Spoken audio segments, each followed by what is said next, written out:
Today we are going to discuss Newton's. मार देईन बरं का मी जिथं आली तर मार देईन. बेटा म्यूट करो अपने आप को. Who is it? First of all, Sorry. I want you to see this video.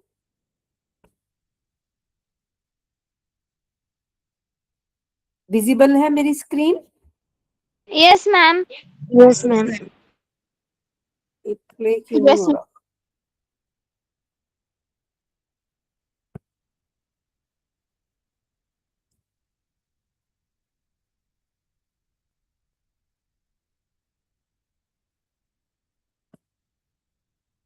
Play नहीं हो रहा ना?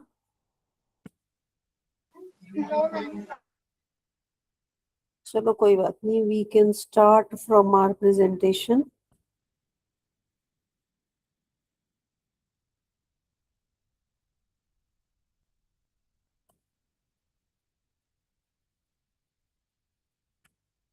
मैम स्क्रीन नहीं दिख रही है. हाँ अभी करती हूँ. Just hold on.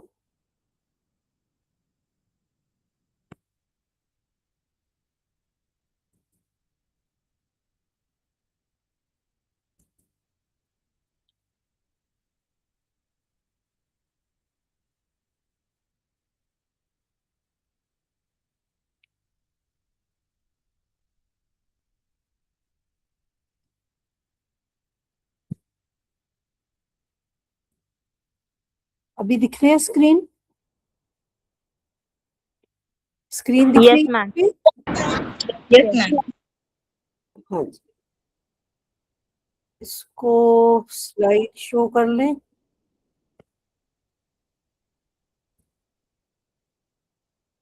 अच्छा, तो हम 3 चीजें देख रहे हैं. एक है ये क्रिकेट के मैच में फील्डर है. फील्डर समझते हैं ना, जो कैच करता है. तो whenever fielder catches this ball, he pulls his hands backwards. वो हाथों को, आप कभी भी क्रिकेट का मैच देखोगे ना, तो जब कैच करते हैं उसको ध्यान से देखना. वो अपने हाथ एक जगह पर स्टैटिक नहीं रखते हैं, एक जगह पर फिक्स नहीं रखते. वो कैच पकड़ते ही अपने हाथ ऐसे नीचे ले जाते, जैसे ये डायरेक्शन दिखाई.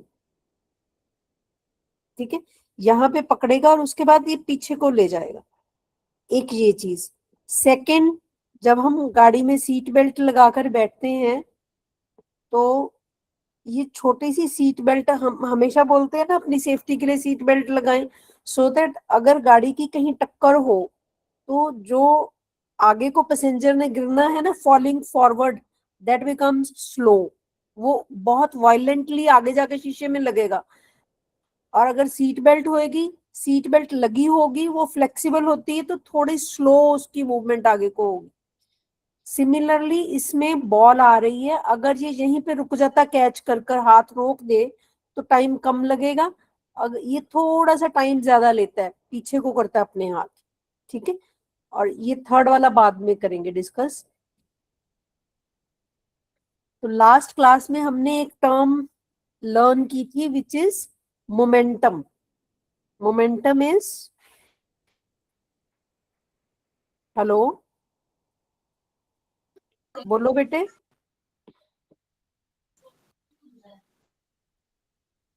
बोलो. मोमेंटम था हमने किया संवेग, which is obtained as a product of mass with the velocity. ठीक है, तो कंसेप्ट इज कि मोमेंटम, जिसका मास ज्यादा होगा उस चीज का मोमेंटम भी ज्यादा होगा, या जिसकी वेलोसिटी ज्यादा होगी उसका भी मोमेंटम ज्यादा होगा. सो momentum p is a product of mass and velocity, and it is a vector quantity. ये लास्ट क्लास में हमने किया था.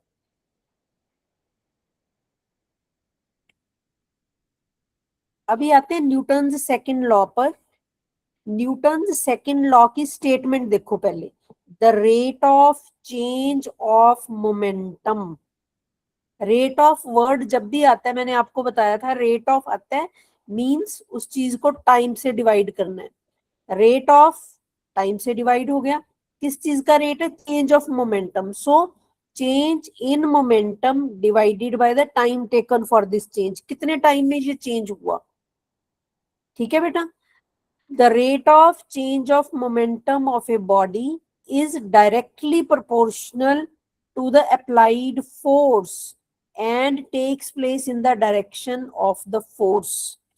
So इसी को इक्वेशन के रूप में लिखे. Force F is proportional to rate of change of momentum. उसको कैसे लिखेंगे? Change of momentum divided by time take. तो अब मोमेंटम में दो चीजें हैं हमारे पास. एक है मास, एक थी वेलोसिटी. अब मास तो किसी चीज का चेंज होता नहीं. अगर ट्रक बड़ा है तो उसने बड़ा ही रहना है, अगर कार छोटी है तो उसने छोटी ही रहना है. मास जिसका जितना उतना रहेगा. मास डजंट चेंज. चेंज क्या होगा? Velocity. Final velocity, initial velocity. अगर कोई चीज रेस्ट से मूव करना शुरू करती है वी से, initial velocity u is equal to, बोलो जिसने पहली क्लासेस अटेंड की हैं छुट्टियों से पहले. If something starts moving from rest तो उसकी इनिशियल वेलोसिटी कितनी रहती है? 0. पहले तो 0 ही थी ना. फिर it starts moving with some velocity and attains a particular velocity. जो उसकी फाइनल वेलोसिटी है वो v रहती है, जो इनिशियल थी वो u. दोनों का डिफरेंस क्या हो गया? Change in velocity. ठीक है. तो मोमेंटम में कितनी चेंज हुई? mv minus mu. उसमें से हमने m को कॉमन निकाल लिया, v minus u. Change in momentum क्या होगा? mv mass into final velocity minus mu mass into initial velocity. फिर m कॉमन निकला, ये बन गया v minus u and it is to be divided by the time taken. ठीक है बेटा, समझ Yes, आ? ma'am. Okay ma'am. हाँ. Yes ma'am. तो अब ये v minus you over t, rate of change of velocity, v minus you over T. m को अगर इग्नोर कर दें, v minus you over T हमने पिछली क्लासेस में देखा is equal to a. Acceleration की डेफिनेशन क्या थी? It is rate of change of velocity. Final velocity minus initial velocity over t, it was acceleration. Change in velocity divided by time, यानी कि rate of change of velocity we defined as acceleration. तो ऊपर वाली जो ये equation है ना, इसमें हम क्या करेंगे? v minus you over t को रिप्लेस करके a लिख देंगे. m वैसे ही रहेगा. So force becomes proportional to or equal to mass into acceleration. Force is equal to ma. ठीक है. और अगर इसी को हमने डेफिनेशन के रूप में लिखना है, so what is a? a is the rate of change of velocity and what is m? m is the momentum. Momentum और वेलोसिटी को मल्टीप्लाई करते हैं तो हमें सॉरी मास और वेलोसिटी को मल्टीप्लाई करते हैं तो हमें मोमेंटम मिलता है. ठीक है ना. So rate of change of momentum, mass, velocity change करनी है तो v माइनस यू करना पड़ेगा, और रेट निकालना है तो t से डिवाइड करना पड़ेगा. सो हम बोलेंगे this equation is for rate of change of momentum. ठीक है. Change of momentum divided by time is rate of change of momentum which is proportional to force. इससे हमें ये इक्वेशन मिल गया. Force is equal to mass into acceleration and this is the definition of Newton's second law. कोई बच्चा first law बोल सकते हैं न्यूटन का? What was the definition of Newton's first law? Anyone जिसने लास्ट क्लास अटेंड की है? Can you give me the definition of Newton's first law which we discussed in the last class?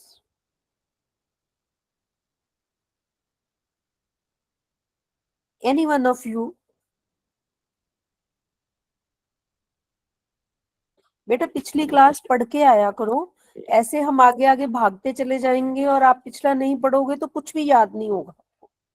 पिछली class में हमने किया था inertia. Inertia क्या था? Resistance to change.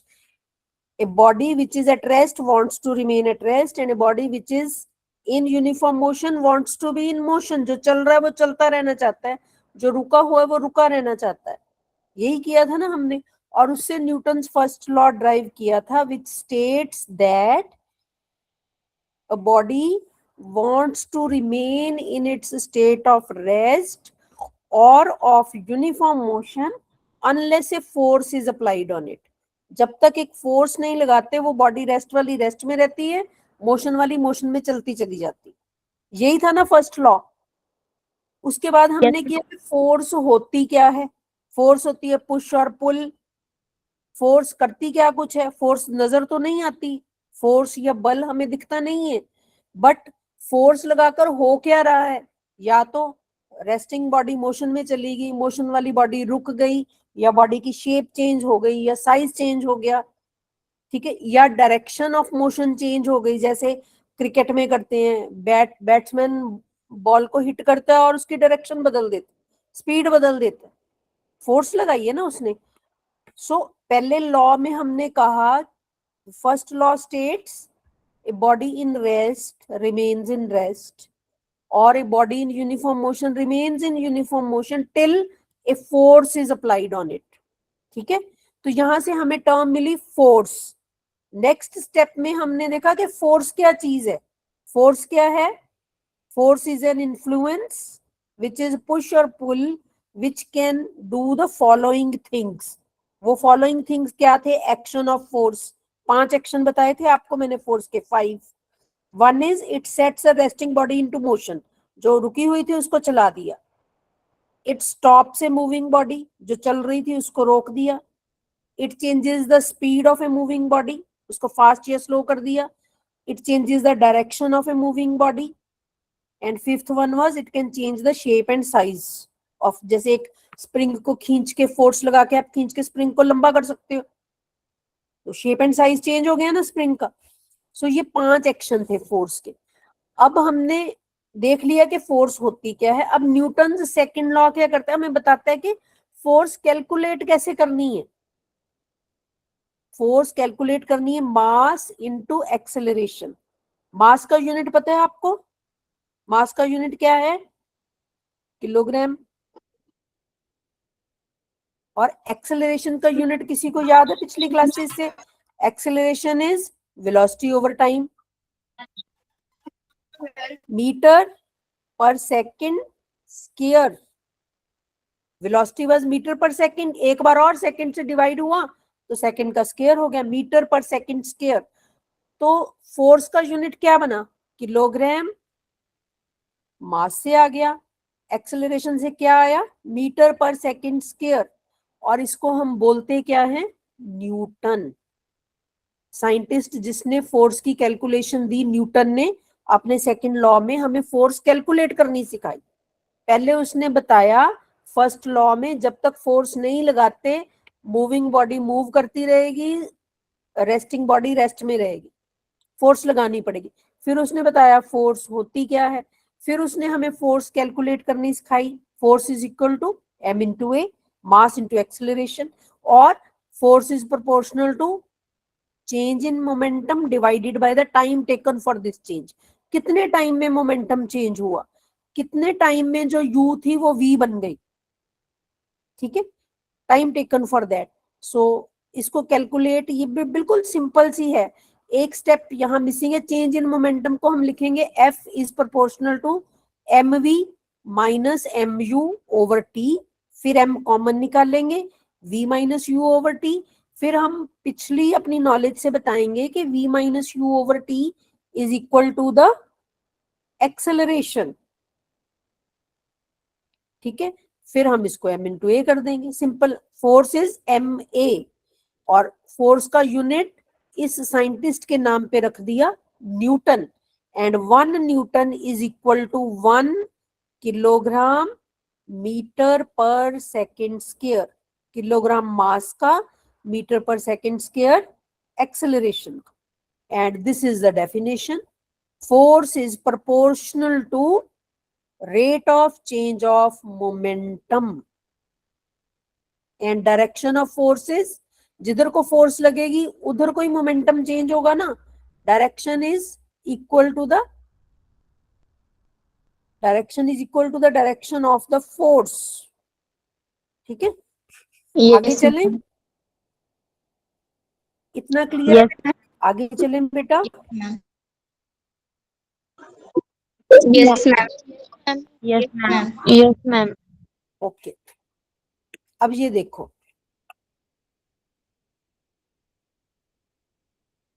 पहले इसी को एक बार देखो, ये फोर्स किस किस चीज पे डिपेंड कर रही है और उसमें क्या कुछ चेंज हमारे हाथ में क्या है।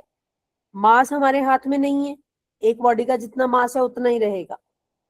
अगर वो रेस्ट पे है, यू 0 है, हमारे हाथ में नहीं है। वी किसी वेलोसिटी पे वो मूव कर रही है, वो हमारे हाथ में नहीं है। ठीक है, हमारे हाथ में क्या है? Time. We can increase the time in which this change occurs.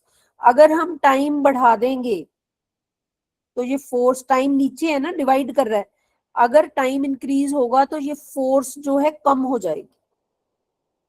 ठीक है ना, अगर ये टाइम बढ़ेगा तो फोर्स कम हो जाएगी।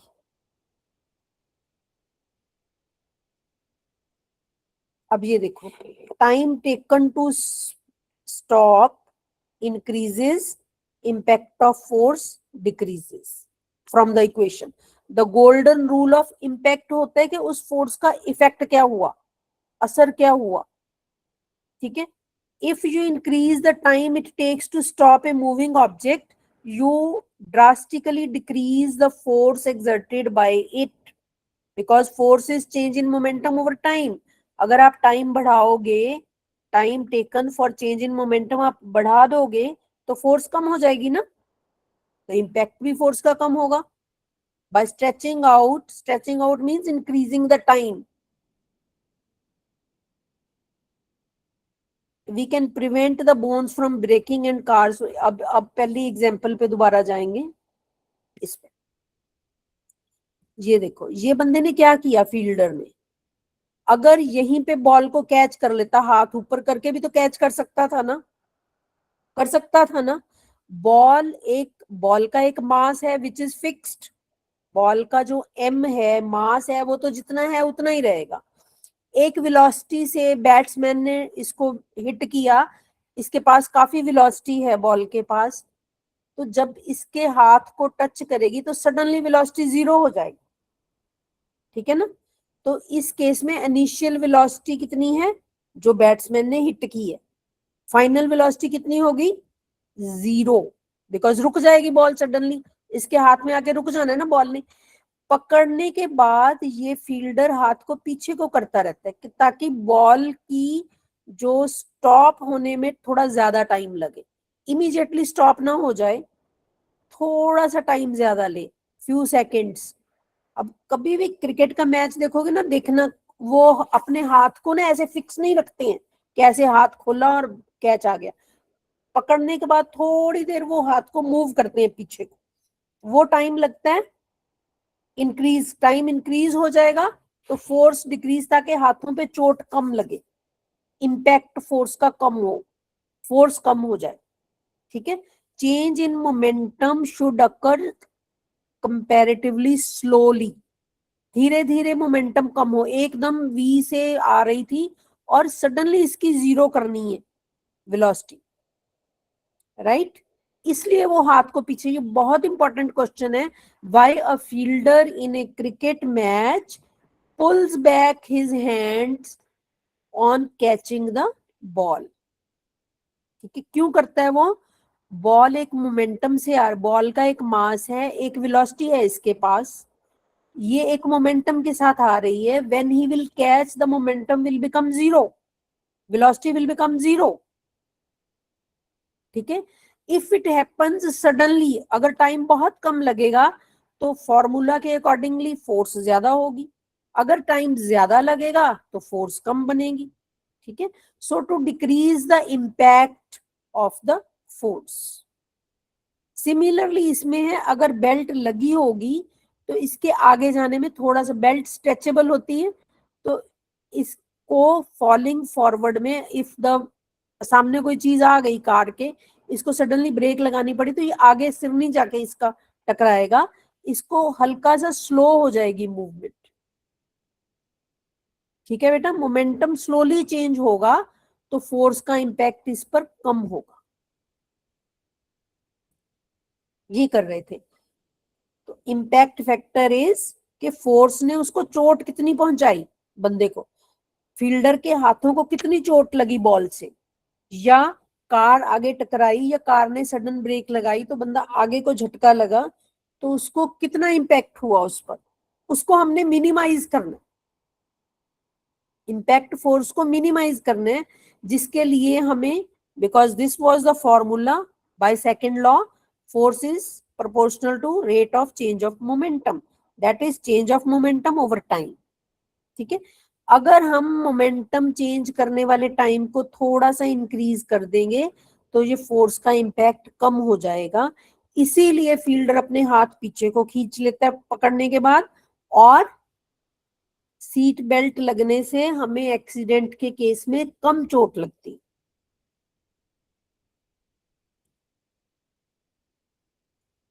ये देखो, अब अगर ये सीधे हाथ में सीधा पकड़ लेता, फोर्स का इम्पैक्ट ज्यादा, बिकॉज टाइम बहुत कम लगा। अगर ये पकड़ के ऐसे करेगा, पीछे को करेगा, तो बॉल को जीरो पॉइंट आने में थोड़ा सा ज्यादा टाइम लगेगा। सो time taken for change of momentum should be increased.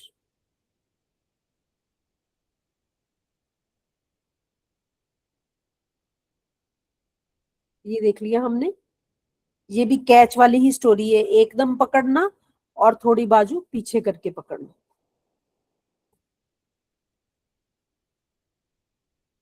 ऐसे ही क्या करते हैं जब हाई जंप करते हैं ना, हाई जंप की गेम होती है, उसमें नीचे या तो मिट्टी को सॉफ्ट किया होता है।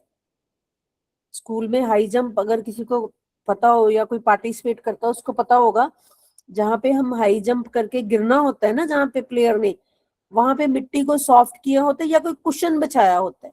अगर हार्ड पे गिरेगा, हार्ड जगह पे, अगर मतलब जो पक्की कंक्रीट स्पेस पे गिरेगा, तो ये किसी वेलोसिटी से ऊपर से आ रहा है और एकदम पटक के नीचे गिरेगा, एकदम विद इन नो टाइम, बहुत कम टाइम में इसकी वेलोसिटी जीरो हो जाएगी। गिर गया ना, रेस्ट पे आ गया, एकदम जीरो वेलोसिटी होगी, मींस टाइम कम लगा तो फोर्स ज्यादा लगेगी। अगर ये किसी कुशन पे गिरता है या किसी सॉफ्ट मिट्टी पे गिरता है, वो थोड़ी सी इसके बाहर से दब जाएगी, मतलब ग्राउंड को टच करने के बाद ये थोड़ा सा और नीचे जाता रहेगा, सो टाइम बढ़ जाएगा। ठीक है, ये है कंक्रीट ग्राउंड। पक्की जगह पे अगर बंदा गिरता है, एथलीट गिरता है, एब्रप्टली स्टॉप, एब्रप्ट समझते ना, एकदम एकदम वो रुक जाएगा, क्योंकि जमीन ने नीचे थोड़ी दबना है, पक्की जमीन है, तो टाइम कोई लगा ही नहीं, मोमेंटम चेंज होने में कोई टाइम नहीं लगा। तो इक्वेशन में अगर हमारी नीचे वाली चीज कम है, टाइम कम है, तो फोर्स ज्यादा, मैसिव स्टॉपिंग फोर्स, तो उसको बहुत इंजरीज होंगी। अब खुद ही देखो ना, अगर आप पक्की जमीन पे गिरते हो ज्यादा चोट आती। अगर हम ये हाई जंप करके सैंड में या सॉफ्ट मिट्टी में या कुशन पे गिरता है, वो थोड़ा सा इसके बाहर से दब जाता है, he sinks in, time is extended, कुछ टाइम लगा, कुछ 2 सेकंड 3 सेकंड, तो जेंटल स्टॉपिंग फोर्स, जितना जितना टाइम बढ़ा, न्यूटन इक्वेशन क्या कहती है, अगर टाइम ज्यादा लगेगा तो फोर्स कम हो जाएगी, तो इसकी लैंडिंग सेफ हो जाएगी, उसको ज्यादा चोट नहीं आएगी। ठीक है, तो जब भी हाई जंप की गेम करवाते हैं, कुशन यूज करते हैं, the cushion reduces the athlete's momentum gently, और you can write it as slowly. Slow हो गया, मोमेंटम ने चेंज तो होना ही था, उसकी वेलोसिटी जीरो होनी थी, बट थोड़ी स्लोली हुई, कुछ ज्यादा टाइम लेकर। कोई काम हम स्लो करते हैं, उसका मीनिंग है हम उसको करने में ज्यादा टाइम लगा रहे। स्लो का मीनिंग यही होता है ना। अगर मैं कहूं सुनील पाटिल तुम तो बहुत स्लो लिखते हो, मीन्स एक पेज लिखने में तुम 10 मिनट लगाते हो, जबकि बाकी बच्चे 4 मिनट लगाते। स्लो का मीनिंग ज्यादा टाइम लेना। तो if he falls slowly means if he stops slowly, तो टाइम बढ़ जाएगा, and this equation tells us कि अगर टाइम बढ़ेगा तो फोर्स कम होगी। मोमेंटम चेंज होने के लिए अगर टाइम इंक्रीज होगा by moving back the hands in case of a fielder, cricket fielder, and by giving a cushion for the fall in case of high jump, we can reduce this force. तो player को चोट नहीं आएगी। ये दो बातें clear है बेटे? Yes ma'am. ये दो क्वेश्चंस Yes, क्लियर ma'am. है सबको? Yes ma'am. और न्यूटन Yes, ma'am. न्यूटन हाँ जी, न्यूटन सेकंड लॉ और ये डेरिवेशन सबको क्लियर है? Yes ma'am. Yes, ma'am. Yes ma'am. तो आज हमने 3 क्वेश्चंस कर लिए अभी तक। 3 questions we have discussed. Why a fielder moves his hands backwards in cricket while catching the ball, number 1. Number 2 हमने कर लिया definition of Newton's second law of motion. Number 3 हमने किया derivation for the force.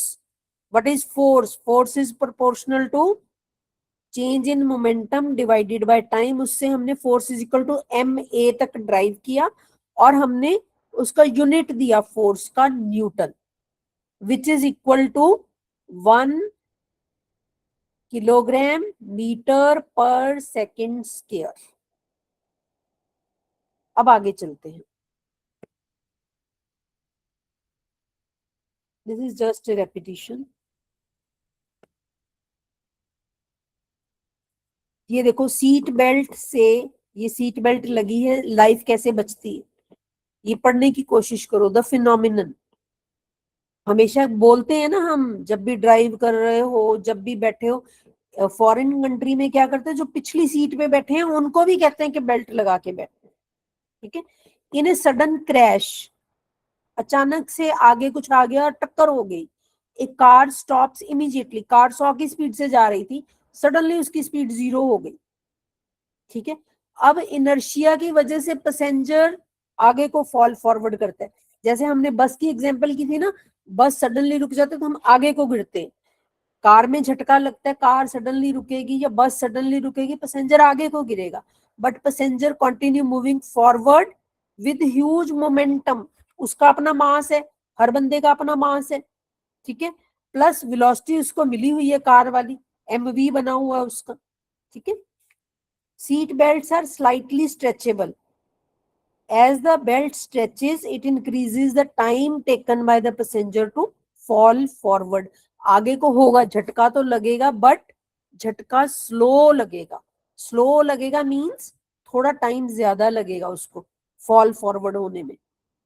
उस time से क्या होगा, impact कम हो जाएगा, फोर्स कम हो जाएगी।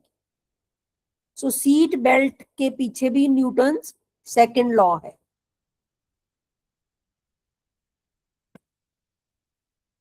अब चलते हैं थर्ड लॉ पर, Newton's third law of motion. This is, in simple words, Newton's third law of motion says to every action there is an equal and opposite reaction. कोई भी एक्शन होगा तो उसका इक्वल एंड ऑपोजिट रिएक्शन होगा, right. To every action there is equal and opposite reaction, इसको याद रखना। And action and reaction always act on two different bodies, but they occur simultaneously. होते एक ही टाइम पर हैं, बट अलग अलग बॉडीज पर होते हैं। ये देखो दो स्प्रिंग, स्प्रिंग 1 एंड स्प्रिंग 2, इन दोनों को यहाँ पे अटैच कर दिया है हुक से। ये आपकी बुक में भी होगी एग्जाम्पल। अगर एक्शन फोर्स राइट साइड, इधर लेफ्ट साइड को लगाएं, एक्शन फोर्स देखो, अगर दो स्प्रिंग्स को अटैच कर लिया तो इसको इस तरफ को पुल करेंगे तो ये वाला स्प्रिंग पहले वाले स्प्रिंग को राइट साइड को पुल करने की कोशिश करेगा। Action and reaction, action is by this spring on this spring and reaction is by the other spring. अभी क्लियर हो जाएगा आपको, कुछ और एग्जांपल्स बताऊंगी। But definition of third law is To every action there is equal and opposite reaction, number 1. And action and reaction ये forces ही है. Action force क्रिया और उसकी प्रतिक्रिया जरूर होगी. जैसे हम सोचें कि अगर मैं किसी को स्माइल करती हूँ, मैं आपको स्माइल दूं तो अगला भी तो आगे से स्माइल कर देता है ना. ठीक है, मैंने एक्शन किया एक, मैंने स्माइल दी बंदे को. ठीक है, उसने रिएक्शन किया, उसने मुझे स्माइल दी. तो एक्शन की फोर्स मैंने लगाई सामने वाले पे और रिएक्शन की फोर्स सामने वाले ने मुझ पे लगाई. मैंने आपको स्माइल दी, आपने मुझे स्माइल दी थी. मैं आपको डांट दूं, आप मुझे गुस्से से बोल दो, एक्शन रिएक्शन हो गए ना. बट ये लिखना नहीं है, बात हम फोर्स की कर रहे हैं. This is only to understand कि for every action there is equal and opposite reaction and these forces, एक एक्शन की फोर्स एक रिएक्शन की force act on two different bodies. एक बॉडी पे नहीं, एक्शन इस स्प्रिंग पे, रिएक्शन इस स्प्रिंग पे.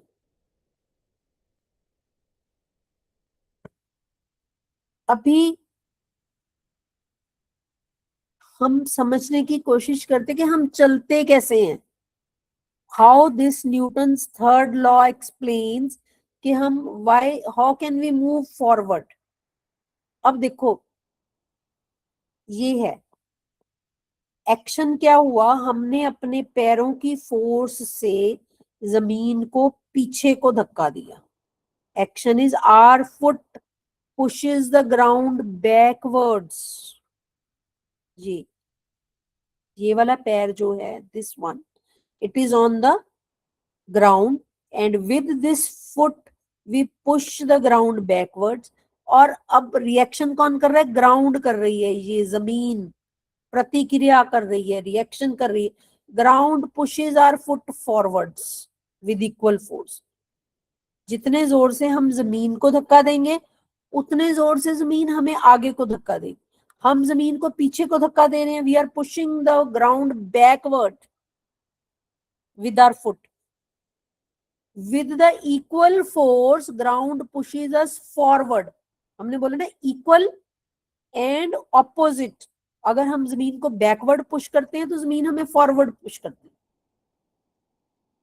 ठीक है, तो इससे हम आगे, हमारा पैर आगे उठता है और फिर हम पीछे वाला पैर आगे लाते हैं. 1 बाय 1, पहले एक पैर प्रेस कर रहा है जमीन को, फिर दूसरा पैर प्रेस करेगा जमीन को, turn by turn. If the ground is slippery, अगर कीचड़ वाली जमीन है, अगर जमीन बहुत ही जरूरत से ज्यादा स्मूथ है, फ्रिक्शन ही नहीं, फ्रिक्शन लो हो जाएगी, जैसे स्नो में भी गिर जाते हैं. Friction is low, backward action force drops and we can not walk forward. अगर ये स्लिपरी जमीन होगी हम अच्छे से इसको प्रेस नहीं कर पाएंगे, बैकवर्ड फोर्स नहीं दे पाएंगे, इसीलिए हमें फॉरवर्ड फोर्स नहीं मिलेगी. ठीक है, जैसे सैंड में चलना मुश्किल होता है ना, अगर आपने कभी सैंड में चल के देखा हो बीच पे, कैसे पैर अंदर ही जाता रहता है. पैर अंदर जाता है तो हम जमीन को पुश नहीं कर पाते और जमीन हमें फॉरवर्ड पुश नहीं देती. उतनी दिक्कत हमें होती है चलने में. सो physics of every single step is that to every action there is equal and opposite reaction. Question आएगा आपको जैसे explain the process of walking according to Newton's third law. तो आप लिखोगे Newton's third law states that, बोलो एक जना, what is the statement of Newton's third law? बोलोगे कोई?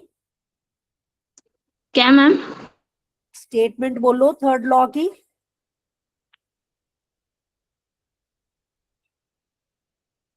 To every action there is equal and opposite reaction. तो उस लॉ के accordingly we exert action on the ground and push it backward, whereas ground exerts reaction on us. हमने action लगाया, ground ने प्रतिक्रिया की, रिएक्शन किया and it pushed our foot forward. इसलिए हम चल पाए. क्लियर है? Yes ma'am. अब ये लड़की देखो, Yes. ये बोट चला रही है. बोट में आप देखते हो ना, ये जो है इसके हाथ में, इसको क्या बोलते हैं आपकी लैंग्वेज में? ये जो हैंडल्स हैं क्या बोलते हैं इसको? चप्पू बोलते हैं, हमारे हिंदी पंजाबी में Yes, चप्पू ma'am. बोलते हैं। तो ये चप्पू से क्या करती है, आप कभी भी देखोगे ना, ये चप्पू से पानी को पीछे को धकेलती है। ये एक्शन है। जो बोट चलाने वाला बंदा है, अपने जो हैंडल्स यूज करके पानी को पीछे को धक्का देगा, action.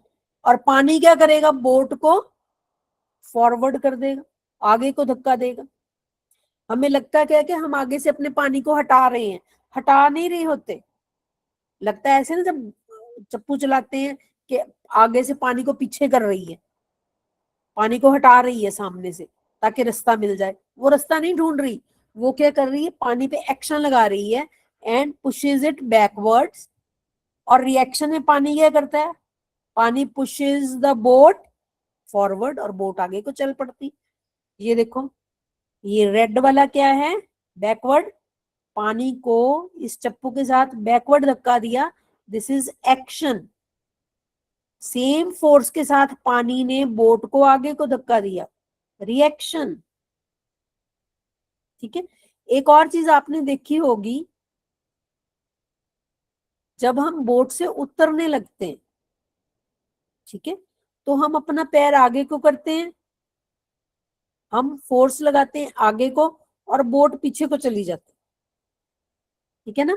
Foot presses the boat backward and boat pushes the person forwards. प्रतिक्रिया, हमारे पैर जब बोट को पीछे को प्रेस करते हैं तो बोट हमें आगे को, फुट को आगे को कर देती है। इसलिए हमें क्या लगता है, जब भी बोट से उतरने लगते हैं बोट पीछे पीछे। आपने देखा होगा ना, कभी बोटिंग की है तो वो जो बोट चलाने वाला ना, रस्सी लगा के बोट को पकड़ के रखता है कि बोट पीछे कोई ना भाग जाए और बंदा गिर ना जाए पानी में। वो यहाँ बैठ के ना जमीन पे वो बोट को पकड़ के रखता है ताकि रिएक्शन की वजह से कहीं बोट पीछे ही ना भाग जाए। जब भी ये उतरने लगेगा तो ये बोट पीछे को हो जाती। अगर किसी ने बोटिंग की है तो आपने नोटिस किया होगा। सिमिलरली अगर स्विमिंग करते हैं, स्विमिंग करने वाला क्या करता है, अपने हाथों से पानी को पीछे करता है, एक्शन। और पानी उसको आगे को कर देता है, रिएक्शन। बंदा आगे चला जाता है, स्विम कर लेते हैं।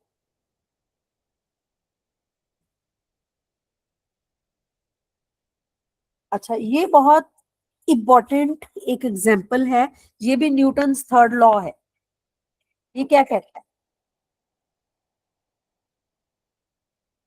जब आपने ना किसी मूवी में जरूर देखा होगा, अगर हम गाने में, मेरे हाथों को, मेरी फोटो नजर आ रही है आपको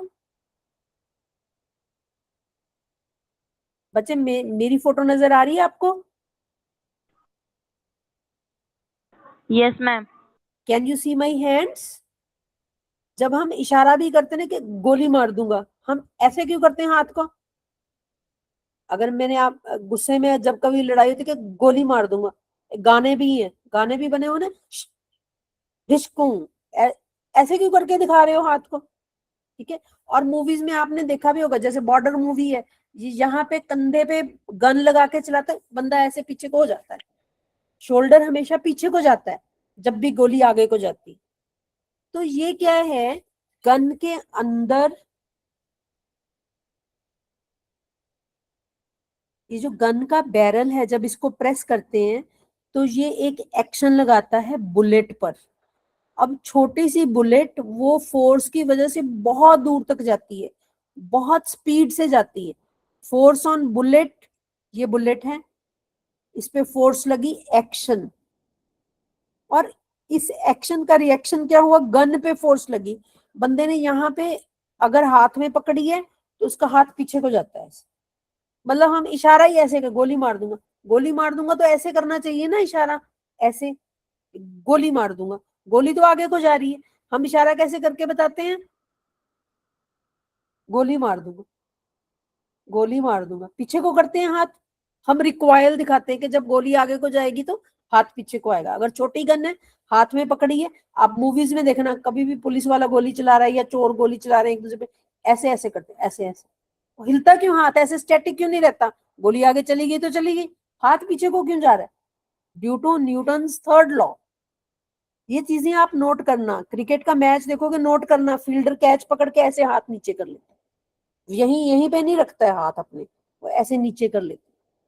ठीक है, सीट बेल्ट तो आपने देखा ही, लगाते हैं सारे और बोलते हैं लगानी चाहिए सेफ्टी के लिए। कोई स्विमिंग करता है, आपने देखा होगा, पानी पीछे को जाता नजर आता है और बंदा आगे को जा रहा है, एक्शन रिएक्शन। बोट चलती है, बोट के चप्पू से हम पानी को पीछे को करते हैं, बोट आगे को चली जाती है। जब उतरने लगते हैं तो बोट पीछे को जा रही है, क्यों जा रही है? Reaction, action. ठीक है ना, पैर ने बोट को पीछे को पुश किया, बोट ने बंदे को आगे तो उतार दिया, बट खुद पीछे को चली जाएगी। इसीलिए जो बोट्समैन होता है ना, वो रस्सी से डाल के बोट को पकड़ के रखता है किनारे पे बैठ के, ताकि बंदा नीचे ना गिर जाए पानी में। ठीक है बच्चे, ये एक्शन रिएक्शन है। सिमिलरली रिकॉइल, हम ऐसे गोली चला के दिखाते हैं, जबकि गोली ऊपर थोड़ी चला रहे हैं, गोली तो सामने जा रही, निशाना तो सामने लगा रही, तो गोली का ऐसे डायरेक्शन दिखानी चाहिए। ऐसे क्यों दिखाते हैं? एक्शन रिएक्शन दिखाते हैं। मूवी में देखना, जब भी वो डिश क्यों डिश क्यों डिश क्यों ऐसे गोली ऐसे क्यों कर रहा है ऊपर को, हाथ उसका पीछे को जाता है, क्योंकि गन या पिस्टल जो भी उसने पकड़ी वो रिकॉइल करती। या अगर बड़ी गन दिखाएंगे, जैसे बॉर्डर मूवी में दिखा, देखना ऐसे ऐसे बाजू हिलती है जब भी गोली चलती, गोली आगे को जाती है, गन पीछे को आती है और ऐसे कंधे पे लगती है। बट आप कहोगे कि गोली की स्पीड तो इतनी तेज होती है कि जाके सामने वाले के लगती है, उसकी स्किन के अंदर चली, बॉडी के अंदर ही चली जाती है गोली, गोली इतनी स्पीड से जाती है। जबकि गन तो थोड़ी सी हिलती है, फोर्स तो बराबर थी। ये फोर्स जो एक्शन की है, इसको कितनी ज्यादा वेलोसिटी दे रही, और ये रिएक्शन की फोर्स इसको हल्की सी वेलोसिटी दे रही है, हल्का सा कंधा पीछे होता है, क्योंकि गन इतनी बड़ी है और गोली बहुत छोटी सी है। सेम फोर्स इसको बहुत ज्यादा वेलोसिटी देती है, वही फोर्स इसको सिर्फ थोड़ा सा ही हिलाती है, क्योंकि ये भारी है, इसका मास ज्यादा है। So when A bullet is fired, the force sending it forward, ये वाली force equals the force pushing the gun backwards। ये रिएक्शन हो गया, और जो गोली पे लगा वो एक्शन हो गया। Why doesn't the gun fly back as fast as the bullet? Bullet की तरह गन उड़ के क्यों नहीं पीछे को चली गई? क्यों? गन इतनी बड़ी थी, बुलेट तो छोटी सी थी। Because acceleration is force oblique mass. हमने किया ना F इजिकल टू एम में, तो A कितना होगा? F over M। अब जिसका मास ज्यादा होगा वो चीज ज्यादा फ्लाई नहीं करेगी, गन का मास ज्यादा है तो एक्सेलरेशन कम होगी, और बुलेट का मास कम है तो इसकी एक्सेलरेशन बहुत ज्यादा हो गई। ठीक है, तो जो लाइटर ऑब्जेक्ट है ना, जिसका M कम है, उसकी एक्सेलरेशन ज्यादा होनी है। F इजिकल टू M में है तो A हो गया F over M। M come, for the same force A will be more, M ज्यादा, for the same force A will be less। इसीलिए गोली तो बहुत दूर तक जाके बहुत स्पीड से बंदे को लगती है और अगला मर जाता है, जबकि गन हल्का सा पीछे आपके कंधे को हल्का सा झटका देती है, गन उड़ के पीछे नहीं चली जाती कहीं और, आपके पास ही रहती है ग्रिप में।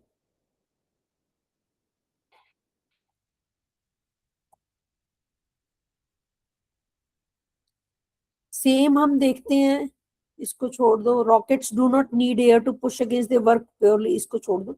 ये है, जब भी रॉकेट, आपने ये चंद्रयान देखा होगा और कुछ कितना देखा, ये पीछे गैसेस, फ्यूल बर्न होता है इसमें, जो पेट्रोलियम वगैरह रखा है वो बर्न करके ये पीछे को नीचे को गैसेस छोड़ता है, एक्शन, और उसका ऑपोजिट रिएक्शन होता है और ये रॉकेट ऊपर को चला जाता है।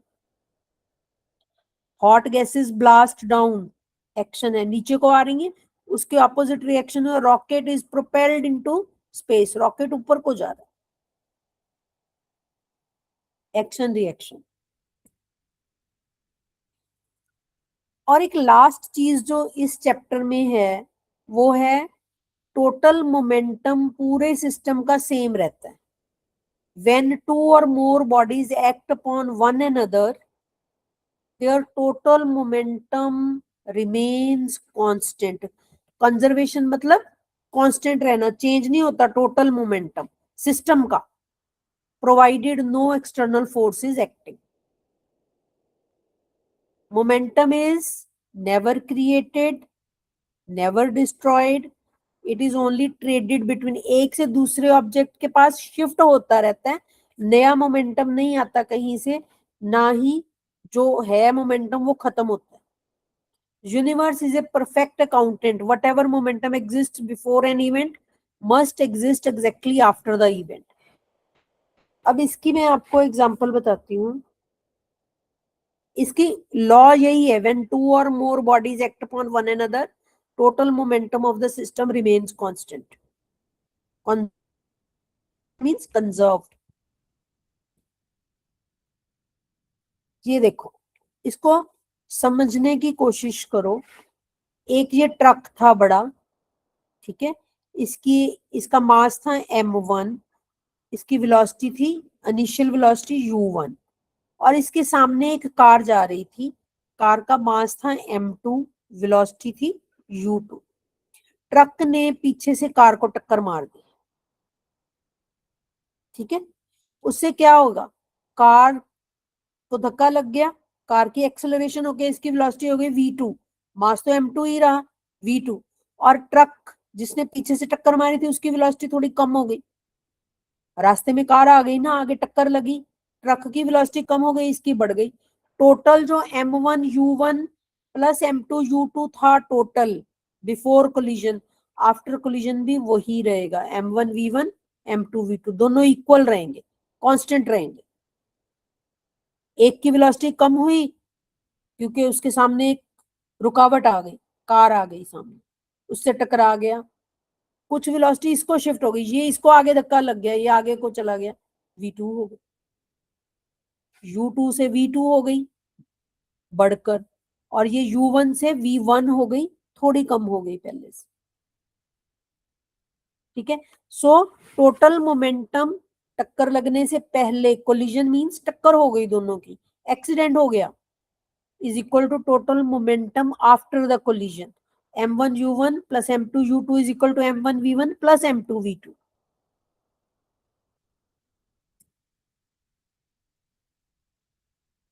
ये दोबारा गन एंड बुलेट वाला है, इसको हम स्किप कर देंगे.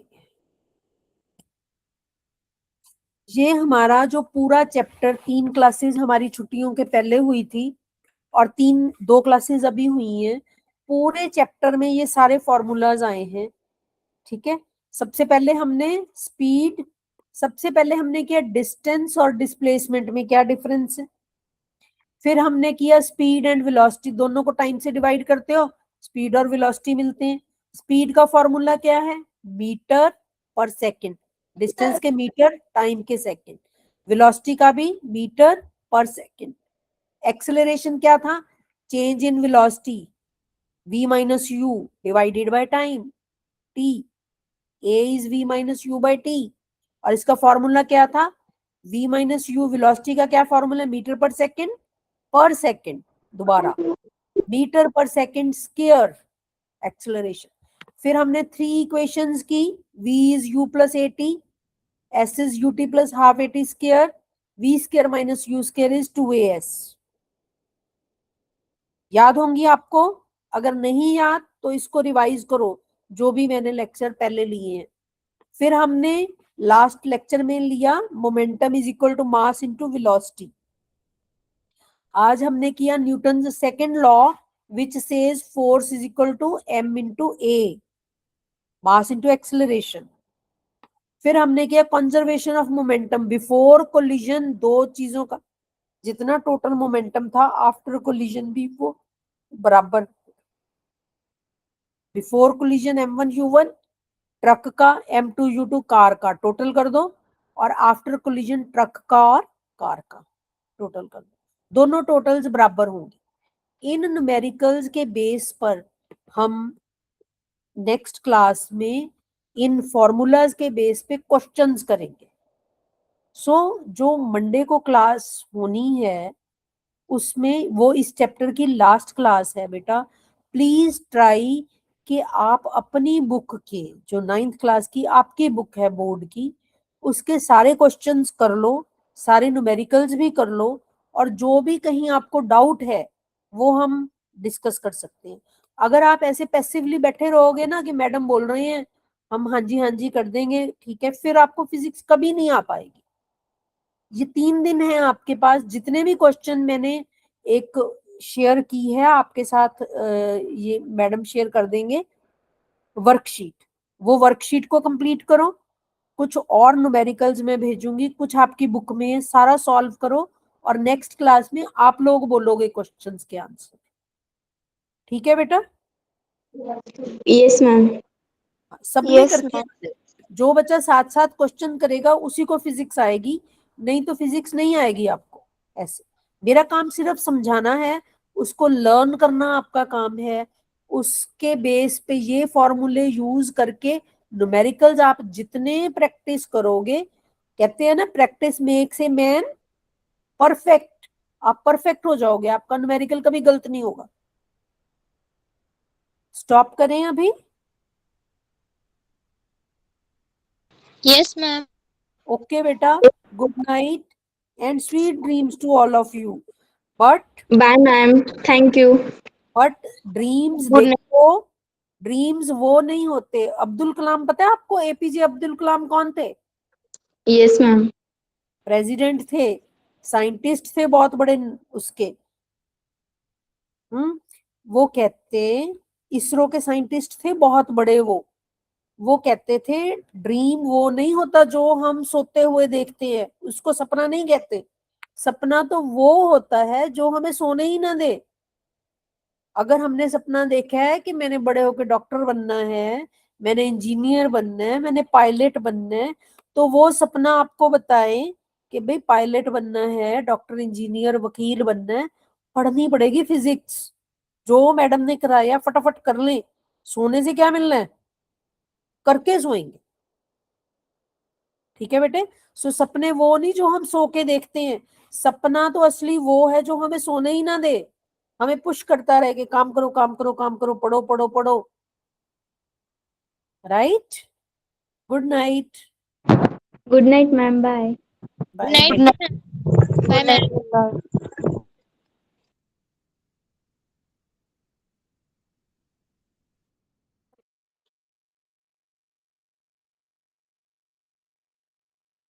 Bye, ma'am.